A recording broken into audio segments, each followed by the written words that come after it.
Hey, what's up, gearheads? I got the LQ9, the 6 liter in the stubby truck that I've been working on. And what I'm going to do now is figure out the power steering side so I can get that mounted. So one thing I found is that you can take the little pressure regulator, or the pressure port on the power steering pump here, out of the old one. So I have the old one from the original motor and the power steering pump, and you can swap it with the one off the LS, so that way the threads work, just in case you don't want to do custom lines, because otherwise you're going to have to do metric ones. Oops, I didn't plan this out very well. Metric ones to go into the LS power steering pump. But I'm just going to try to get a replacement line for the 72. And so I'm going to give this a shot and swap them over. Basically, they have the same threads. They're actually the same depth, even though they're a little different in the overall design. And they both use a 1-inch socket to remove. So what that's going to do is now I'll be able to run the pressure line here off the stock power steering pump just over to the LS power steering that I'll show you right over here. So here is the LS power steering pump. So it's still on the bracket here, as you see. So in the back right here is just where it threads in. So you just grab your 1-inch socket and just unscrew this guy once you've gotten the fitting out for the actual power steering hose. And it looks basically the exact same on the stock power steering pump too. I just had to make sure to break the fitting away that actually holds the line on, but it's the same thing. So let me just swap hands here real quick. Yep, so basically this guy, there's like a little spring inside. Oh, sorry. There's a little spring inside. So you just got to push down a little bit to get the thread started. So you push down, and you'll actually see there's a plunger right in here that it contacts. There it is. Yep, so just get those guys started. Then I'm going to look up the torque specs on this and get it torqued, and I can post whatever they are as well. But then I'm going to try to just put the stock line on there. This particular power steering pump has both the return and the return line for the Hydro Boost as well. So one of these is going to get capped off, and then the other one's just going to be the return line. Well, that's it for this part, and then I'm going to get, more info on what I'm doing for that LQ9 swap. One eternity later. All right, up in the front of the truck, we've got the currently messy engine bay, wires everywhere, just trying to figure out what I'm going to do here. But yeah, it's just that process where I've got the motor in and now everything else is going in place. So we got a Phytech 92mm throttle body. Price is right. I figured I'd give it a shot. It's got the sensors I need already on it that work well with the wiring harness. As far as the harness, I'm just going with basically an OEM cleaned up replacement harness. But it's all new connectors and everything. This one, I figured, screw it. I'm going to give it a shot. It's actually one from Amazon. It's, once again, price is right.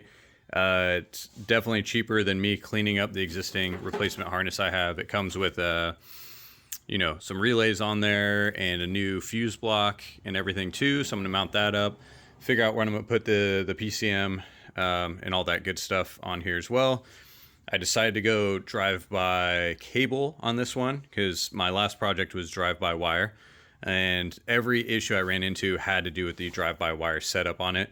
So I figured I'd do this one easier, do drive-by cable, get the less expensive throttle body, easier to upgrade them, and cheaper for the throttle bodies. This one actually fits perfectly on the Trailblazer SS intake here as well.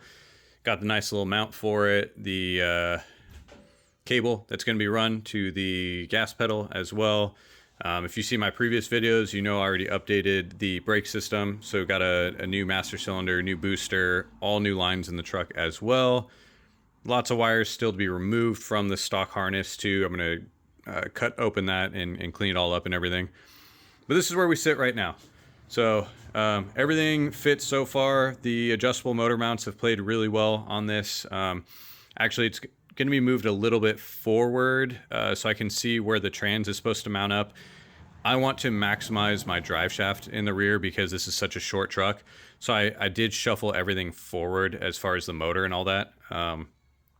So we're going to see how that works, basically, to start off.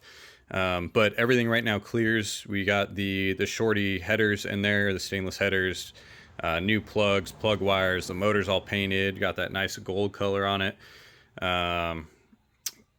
Injectors are good, all wired up, everything's playing nice so far. The only issue I've run into is this alternator. This is from the 6-liter, actually, which this motor is, but all of the connections are for the different alternator pinout. So I do have an adapter coming that basically adapts this alternator to the one that the harness is for. Yeah, I think that's it so far. So basically it's just getting all the details figured out. I've got hoses coming for the radiator because this, my MAF sensor, just making sure the plugs are all good, because I have to come all the way across over here into there, and then the bottom one is all of like 11 inches long or something like that, and then need to get the intake kicked over as well, or figure out when I'm gonna put the intake. And then this is the radiator, or sorry, the fan I initially put in when I was just doing a quick dirty build, gonna get that 350 running.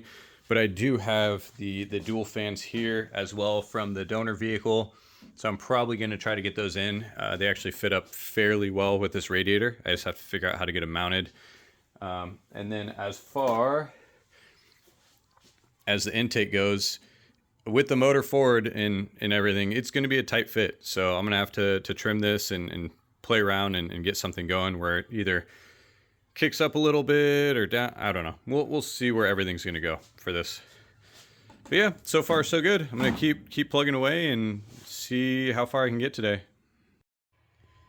All right, so we got a fresh 4L65 here waiting to go under the truck. Sorry, it is a mess in here because I got all the stuff ready to put this thing back together. But we got the LQ9 in the truck under there. I'll show it to you from the front real quick. But yeah, here we go. 4L65E with torque converter ready to go. It's got the advanced adapters kit on it as well to made it to the NP205. We even got our speed sensor in there. Still got the shifter coming for it. Going to be running a winter sidewinder shifter in the cab of the truck. But yeah, we're all good to go. So I'm going to have to swap over the torque converters because I have the stock one from the 4L, the donor. This is the transmission, but I have the stock one on here. I'm going to pull that off, replace it with the new one. And then we need to get the transmission up, and I need to figure out where the new cross member needs to go. So then we're going to fabricate either a new trans mount, or we're going to be able to reuse the stock one, hopefully, but just move it back in the frame a little bit to accommodate the longer transmission here, since we're no longer using the 350 that came in it. And then let me go show you the transfer case real quick. All right, here we go. The freshly rebuilt MP205. I have a twin stick kit for it as well, but I have not yet installed it. But it's all painted and fresh on here, ready to go. I need to get it off my trans jack as well, so I can use it to put the trans up in place first, and then I'm gonna get the MP205 in there second. I don't think I can get them together. Plus I wanna get the trans cross member mount in first, and then I may also fabricate a custom mount that comes maybe off the face of the MP205 or somewhere off the bolt pattern to help support this as well, since it is such a beefy transfer case and it's going to be hanging off the back of that 4L65. Let me step over here. Yeah, there you go. So yeah, it's got the figure 8 bolt pattern on it there. So that advanced adapters kit's the correct one. Got any seals and stuff I need for it there as well. But yeah, I basically need to modify those guys, the shifter inputs for the twin stick conversion. So did not think about that before we did the transfer case rebuild. So got to pull it back apart and do that. But it's all right. We'll get it figured out here soon and get this thing in the truck.